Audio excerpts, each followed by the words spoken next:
Un livre inconnu a affirmé révéler le plan caché de l'univers. Qui l'a écrit? Et pourquoi son origine reste secrète? En 1955, un volume de 2097 pages a été publié discrètement à Chicago par la Urantia Foundation. Le titre, The Urantia Book.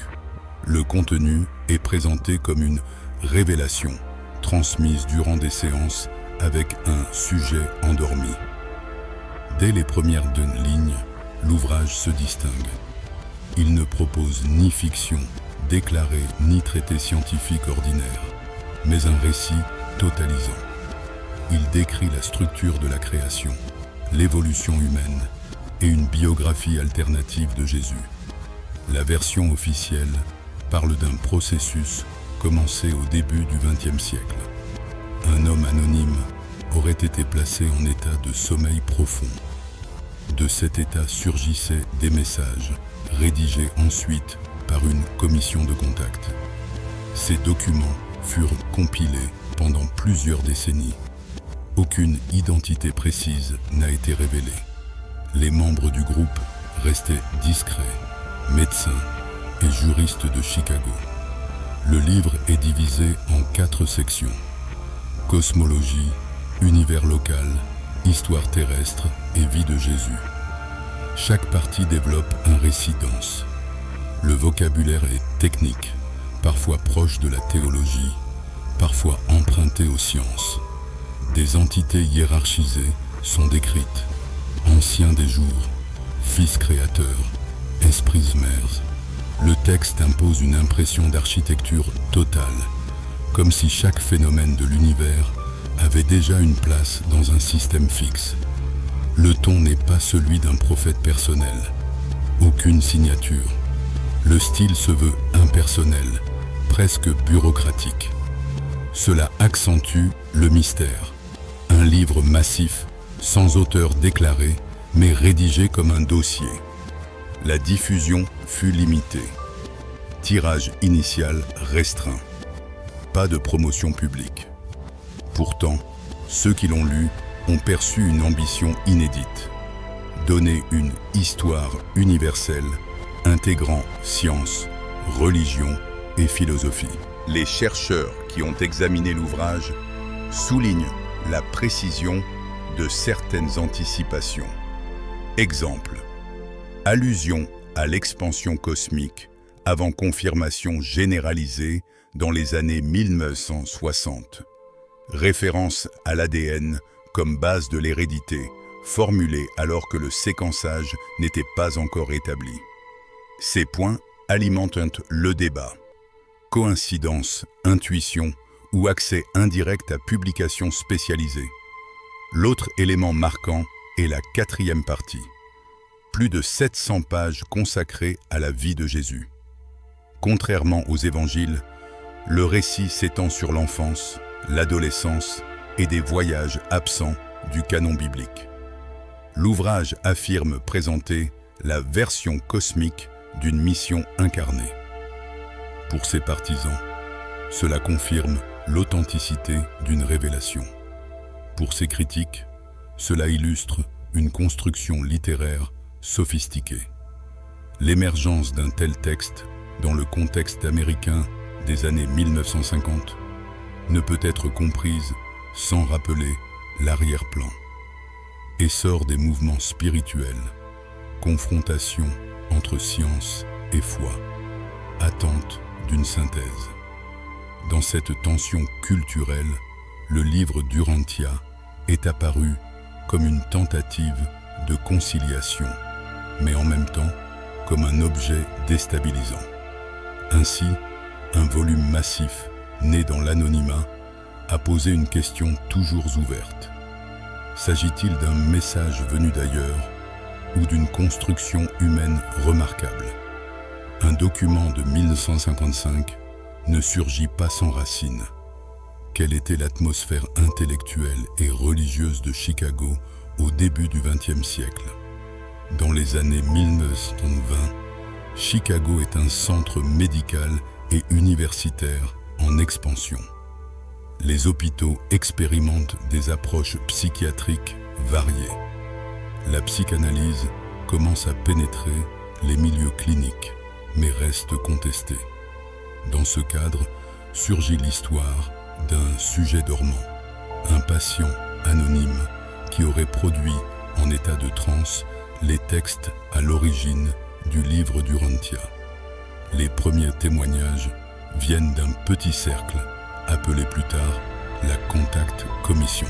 Ses membres incluaient des médecins, des juristes, des personnes de confiance. Ils affirmaient ne pas connaître l'identité du sujet, protégeant ainsi son anonymat. Les séances se déroulaient dans des maisons privées, non dans des temples publics. Les textes transcrits étaient lus, relus, puis organisés en sections cohérentes. Les notes internes indiquent que le processus s'étendit sur plusieurs décennies. La rédaction finale fut achevée seulement dans les années 1930-1940. Ensuite, les manuscrits furent conservés par la fondation créée pour gérer leur publication.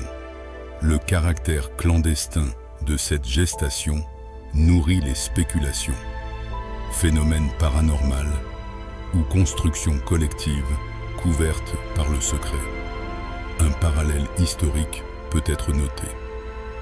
Aux États-Unis, d'autres mouvements spirituels sont nés de contextes similaires.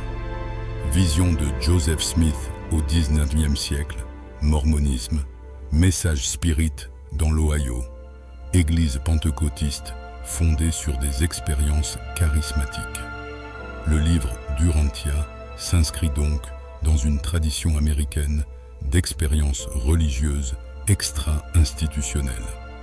Cependant, le cas Urantia reste particulier. Aucune figure centrale n'a été exposée comme prophète ou médium reconnu. Le récit insiste sur l'absence d'un auteur unique. Cette absence a deux conséquences. D'une part, l'impossibilité de vérifier les sources. D'autre part, la possibilité d'une élaboration collective. En 1950, les préparatifs pour une publication prennent forme. La Urantia Foundation est constituée légalement à Chicago.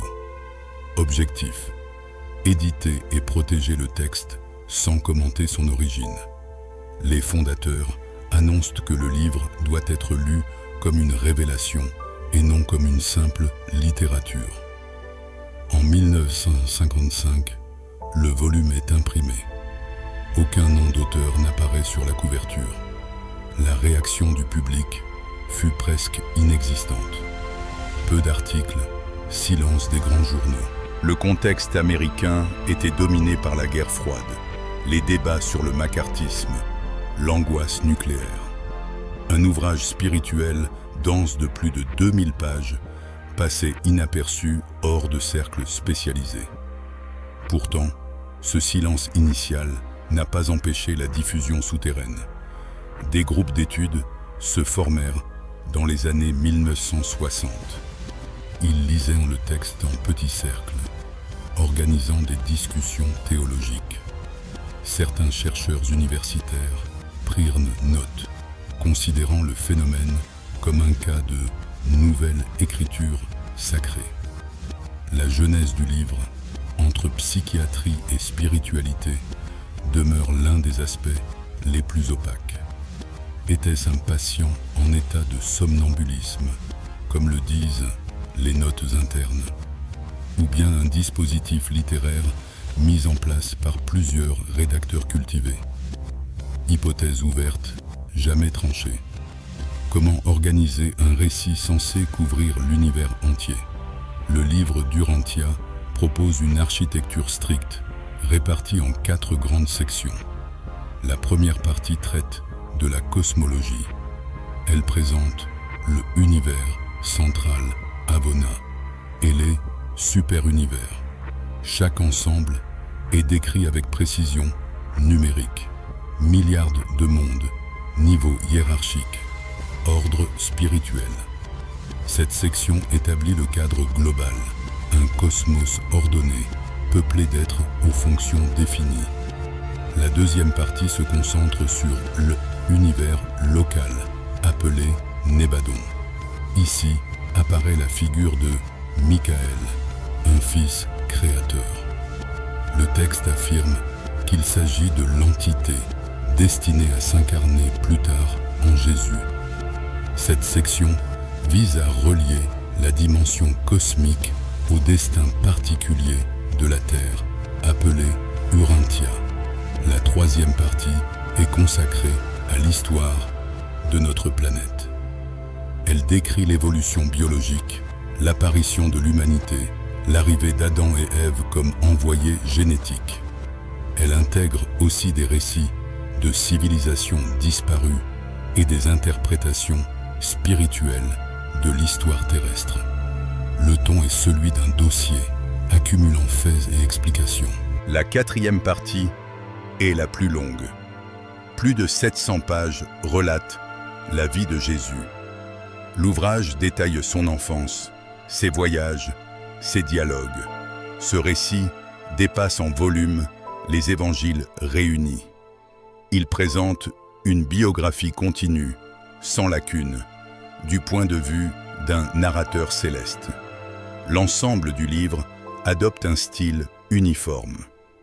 Pas de variation, de ton marqué. Chaque section se lit comme une transcription impersonnelle. Cette homogénéité renforce l'impression d'un document unique, plutôt qu'une compilation d'auteurs multiples. Mais elle suscite aussi le doute. Pourquoi un tel ton bureaucratique dans un texte supposé inspiré? Le plan global du livre révèle son ambition. Lier la cosmologie, l'histoire universelle et la vie d'un fondateur religieux. Aucune autre œuvre spirituelle du XXe siècle n'a proposé une construction aussi totale. Cela explique la fascination de ses lecteurs. Mais cela alimente aussi la critique, car l'accumulation de détails rend la vérification difficile. Un exemple, les anciens des jours, décrits comme juges suprêmes de super-univers. Aucun équivalent direct n'existe dans la tradition chrétienne. Pourtant, l'ouvrage les intègre comme pièce centrale de son système. De même, le terme « esprit mère de l'univers local » désigne une fonction cosmique, fusion d'éléments théologiques et métaphysiques. La densité du texte rend sa lecture exigeante. Beaucoup de lecteurs abandonnent avant la quatrième partie. Mais ceux qui persistent affirment que la cohérence interne est remarquable. Ce jugement contraste avec la réception académique, souvent sceptique, qui y voit un assemblage artificiel. Ainsi, la structure même du livre d'Urantia sert de miroir. Pour les uns, architecture révélée, pour les autres, construction humaine. Comment décrire un cosmos prétendument infini? Le livre d'Urantia propose une vision hiérarchisée, avec des centres précis et des entités spécialisées. La première notion est celle de l'univers central Avona. Il serait éternel, constitué de milliards de mondes parfaits. Ce cœur immobile soutient l'ordre des réalités ultérieures. Avona n'aurait pas été créé. Il existerait de toute éternité. Cette affirmation place le texte en dehors de la cosmologie scientifique classique, mais elle établit un modèle théologique. Autour de ce noyau, le livre décrit 7 super-univers. Chacun abriterait des milliards de planètes habitées. Leur administration serait confiée à des entités appelées anciens des jours, juges suprêmes. Ces figures sont présentées comme infaillibles, incarnant la justice divine au-delà du temps humain. La Terre appartiendrait au 7e super-univers, Orvanton. Le texte introduit ensuite les univers locaux. Chaque ensemble comprend environ 10 millions de mondes habités. À leur tête, un Fils créateur, issu de la déité originelle. Dans le cas de notre univers local, Nebadon, ce rôle appartient à Michael, identifié plus tard à Jésus. La structure cosmologique n'est pas neutre. Elle prépare l'intégration de la figure christique dans l'ensemble de la création. Le vocabulaire technique du livre inclut aussi les esprits mères, partenaires des fils créateurs. Ils assurent la continuité biologique et spirituelle. Ce système décrit un équilibre entre principes masculins et féminins. Pour les lecteurs croyants, il s'agit d'un prolongement logique des attributs divins. Pour les critiques, c'est une projection anthropomorphique. L'ouvrage mentionne également des phénomènes rappelant des concepts scientifiques modernes. Exemple, il parle de l'expansion des univers, notion confirmée par l'astronomie après les années 1920. Il évoque des structures invisibles soutenant la matière, comparables à l'idée de particules subatomiques. Ces parallèles alimentent l'argument des partisans, qui y voient une preuve d'inspiration surhumaine. La cosmologie du livre d'Urantia n'est pas seulement descriptive, elle introduit des conséquences théologiques. Chaque planète habitable est vue comme un théâtre d'expérimentation spirituelle. Les êtres humains ne seraient pas isolés, mais intégrés dans un vaste système d'éducation universelle. Cette perspective vise à donner une valeur cosmique à l'expérience terrestre. Les critiques soulignent la densité de chiffres et de catégories. Cela produit une impression de précision, mais empêche la vérification. Le texte ne fournit pas de preuves empiriques. Il décrit sans démontrer. Pourtant, cette absence de démonstration contribue aussi à son statut de révélation. En résumé, la première partie du livre cherche à situer l'homme dans une structure infinie. Cette ambition dépasse la science contemporaine et rejoint les traditions religieuses qui voient le cosmos comme un ordre organisé. Pourquoi le livre d'Urantia réinterprète-t-il Adam et Ève, non comme symboles moraux, mais comme acteurs biologiques? Le texte propose une lecture inédite. Selon le récit, Adam et Ève ne seraient pas des premiers humains. Ils sont présentés comme des envoyés venus sur Terre environ 38 000 ans avant notre ère. Leur mission, améliorer l'humanité par introduction d'une lignée violette destinée à élever le potentiel physique et spirituel de la population locale. Le projet est décrit comme un programme de génétique planétaire. Adam et Ève devaient se reproduire avec les habitants de la Terre afin de diffuser des caractéristiques supérieures. Le texte souligne que ce processus avait été appliqué sur d'autres mondes. La Terre, appelée Urantia, faisait partie d'un plan expérimental plus large. Cependant, l'expérience aurait échoué. L'ouvrage raconte un défaut de procédure. Ève aurait agi indépendamment, entraînant la perte d'une partie du projet. Le fameux fruit défendu n'est pas présenté comme une pomme, mais comme une métaphore d'un acte biologique accompli hors protocole. Cet événement marquerait la chute d'Adam et Ève, non comme faute morale, mais comme erreur scientifique aux conséquences irréversibles. Les répercussions auraient été profondes. L'humanité n'aurait pas reçu l'intégralité des améliorations prévues. La mortalité, la fragilité biologique, la lenteur du progrès seraient liées à cet échec. Pour les partisans, cela explique certaines limites humaines. Pour les critiques, c'est un récit mythologique modernisé. Le texte insiste sur la dignité d'Adam et Ève malgré leurs fautes. Ils auraient poursuivi leur mission, bien que réduite. Leurs descendants auraient intégré une part de la lignée violette, mais trop faible pour transformer radicalement l'espèce humaine. L'intérêt documentaire de ce passage réside dans la fusion de symboles religieux et d'arguments biologiques. En transformant le mythe d'Adam et Ève en expérience génétique, le livre tente de concilier foi et science. Mais cette tentative produit un récit hybride, difficile à classer. Ce chapitre ouvre aussi sur un lien direct avec un autre thème majeur, la rébellion de Lucifer. Selon le livre, l'échec d'Adam et Ève s'inscrit dans un contexte plus large de désordre cosmique, conséquence d'une insurrection spirituelle. Ainsi, le récit d'Adam et Ève ne clôt pas une histoire. Il sert de pont vers une explication plus vaste.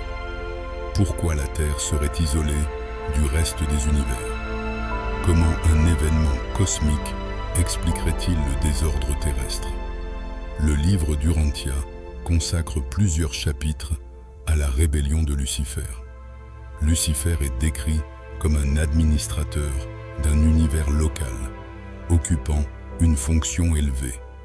Son rôle officiel était d'organiser et de superviser un secteur de mondes habités.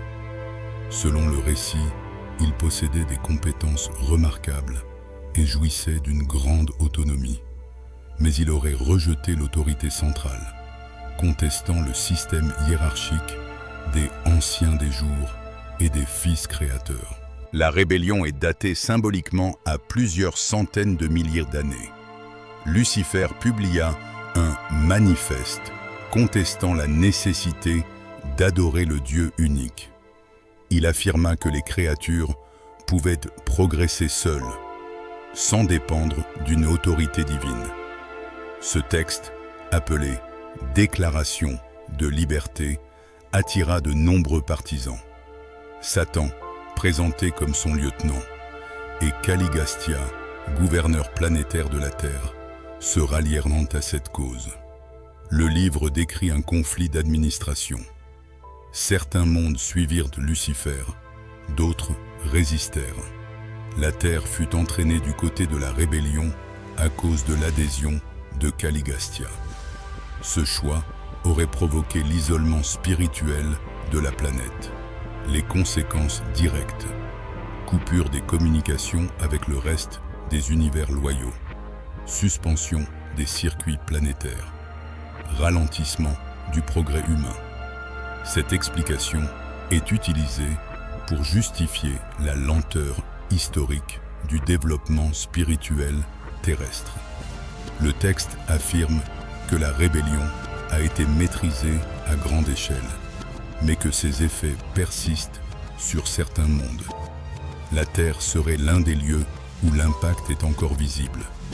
Les souffrances, les conflits, l'absence de clarté religieuse seraient les signes de cette fracture. Pour les lecteurs croyants, la rébellion de Lucifer fournit une explication métaphysique du mal. Pour les critiques, elle transpose dans un langage moderne des mythes anciens déjà présents dans la tradition chrétienne et gnostique. La narration du livre d'Urantia s'appuie sur cette histoire pour introduire la mission d'Adam et Ève, présentée comme une tentative de réparation.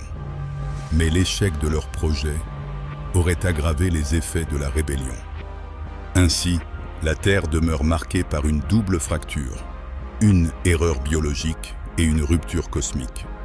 Cette combinaison prépare l'entrée du personnage central du livre, Jésus. Son rôle y est défini non seulement comme sauveur terrestre, mais comme fils créateur venu restaurer l'ordre dans un univers blessé. Pourquoi consacrer plus de 700 pages à Jésus? Le livre d'Urantia en fait le pivot de sa révélation, sous le nom de Michael de Nébadon. Le récit commence avant Bethléem. Jésus est décrit comme un fils créateur ayant choisi la terre comme lieu d'incarnation. Cette décision aurait été prise pour unir un univers local divisé après la rébellion de Lucifer.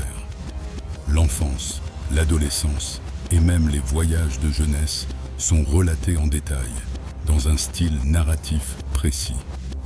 À Nazareth, l'ouvrage décrit un foyer ordinaire, mais souligne la conscience particulière de Jésus.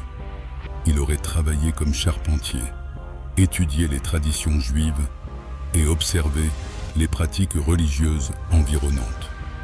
Des pages entières décrivent son interaction avec ses frères et sœurs, ses relations avec sa mère et ses expériences d'apprentissage.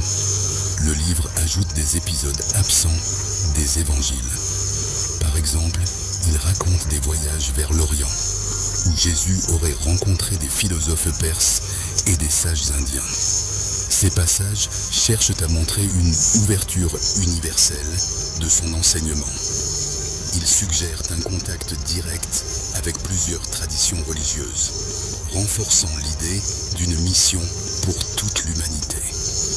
À l'âge adulte, Jésus est présenté comme un homme, doté d'une double conscience, humaine et divine. L'ouvrage insiste sur son refus d'utiliser des pouvoirs surnaturels pour résoudre ses problèmes personnels. Chaque choix serait un acte volontaire destiné à rester fidèle à l'expérience humaine. Le ministère public suit globalement les évangiles. Baptême par Jean, prédication, miracle, opposition des autorités. Mais les dialogues rapportés sont plus longs. Les discours insistent sur une fraternité universelle, liant les peuples à l'ordre cosmique décrit dans les premières parties du livre. La crucifixion est présentée comme une étape volontaire. Selon le texte, Jésus savait que sa mort aurait une portée universelle. Mais la résurrection n'est pas décrite uniquement comme retour terrestre. Elle est interprétée comme transition vers une fonction cosmique, retour à son rôle de fils créateur. L'ouvrage conclut sur une vision élargie. Jésus ne serait pas seulement fondateur du christianisme, mais centre d'un univers local. Cette perspective relie le récit biographique aux premières sections cosmologiques. Pour les croyants en Urantia, cela donne une cohérence totale. Pour les critiques, c'est une extension théologique sans base documentaire. La réécriture de la vie de Jésus constitue donc le sommet du livre d'Urantia. Elle l'inscrit à la fois dans l'histoire terrestre et dans une cosmologie spirituelle. Comment le livre d'Urantia a-t-il été perçu après 1955 ? Sa diffusion a d'abord été discrète, puis progressivement commentée par chercheurs et journalistes. Le tirage initial fut limité. Peu d'exemplaires circulaient hors de Chicago. Des groupes d'études se sont formés dans les années 1960, souvent dans des salons privés. Le ton était studieux, sans rituel liturgique. Ces cercles lisaient à haute voix et débattaient sur la cohérence du texte. Pour certains, il devenait une nouvelle écriture sacrée. Pour d'autres, un exercice de spéculation. Les églises chrétiennes officielles n'ont pas reconnu le livre. La théologie catholique le considère comme non inspiré. Les milieux protestants le classent parmi les littératures para-religieuses. Aucun mouvement majeur ne l'a intégré à sa doctrine. Cela a renforcé son image d'ouvrage marginal, diffusé surtout dans des contextes indépendants. À partir des années 1980, des chercheurs universitaires commencent à s'y intéresser. Études stylistiques, comparaison de sources, hypothèses sur les rédacteurs. Martin Gardner, journaliste scientifique, a publié Urantia, Seer or Seer, 1995, concluant à une élaboration humaine influencée par des lectures contemporaines. Matthew Block a étudié les parallèles avec des encyclopédies et manuels de l'époque. Urantia, Papers Origins, 2009. Ces travaux identifient des emprunts possibles à des ouvrages académiques disponibles avant 1950. Les partisans du texte soulignent néanmoins certaines anticipations. Exemple, expansion de l'univers, reconnaissance de l'ADN comme base héréditaire, allusion à des structures subatomiques. Ils y voient une confirmation de l'inspiration surhumaine. Les critiques répliquent qu'il s'agit d'informations déjà connues dans des cercles scientifiques, accessibles à un groupe cultivé. Dans les années 1990, Internet a changé la diffusion. Le texte complet a été mis en ligne, multipliant les lecteurs à l'échelle mondiale. Des traductions sont apparues en espagnol, français, portugais, russe.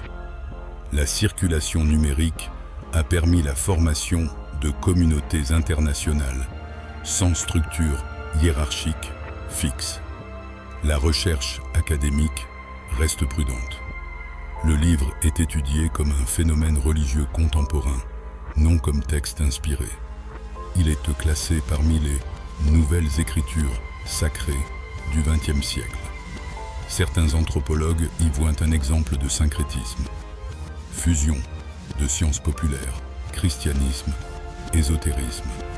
Cette réception multiple montre une tension persistante. Pour les uns, le livre contient un savoir supérieur. Pour les autres, il témoigne seulement d'une créativité collective. Mais dans tous les cas, il a suscité une réflexion sur les rapports entre science et spiritualité. 70 ans après sa publication, le livre d'Urantia reste actif. La Urantia Foundation à Chicago continue d'éditer et de traduire l'ouvrage. Plus de 20 langues sont disponibles. Des communautés existent en Europe, en Amérique latine et en Afrique. Les groupes d'études fonctionnent sans clergé. Ils se réunissent pour lire et discuter, en privilégiant l'interprétation personnelle. Dans les années 2000, le livre a trouvé une place dans le paysage numérique. Forums, podcasts, sites dédiés diffusent ces concepts. Certains mouvements New Age l'utilisent comme référence. Il alimente aussi des débats académiques sur les écritures modernes, étudiées au même titre que les textes fondateurs d'autres religions. Le paradoxe demeure. Texte anonyme, sans auteur identifié, il a néanmoins survécu aux décennies. Son style impersonnel, son ambition encyclopédique et son récit inédit de Jésus lui donnent une singularité. Les chercheurs y voient une œuvre collective marquée par son époque. Les croyants y lisent une révélation transmise par des médiateurs invisibles. Ce statut ambigu nourrit sa longévité. Le livre se situe entre trois pôles. Science-fiction métaphysique, tentative de synthèse religieuse et phénomène spirituel durable. Chacun peut y trouver une interprétation, mais aucune ne s'impose de manière définitive. Le cercle se ferme. En 1955, un volume inconnu surgit, prétendant raconter l'histoire du cosmos et de Jésus. En 2025, il continue d'être lu, traduit et commenté. Ni reconnu officiellement, ni oublié. Il persiste dans une zone intermédiaire, entre foi et scepticisme. Le mystère d'Urantia persiste, défiant le temps, reliant croyances anciennes et interrogations modernes.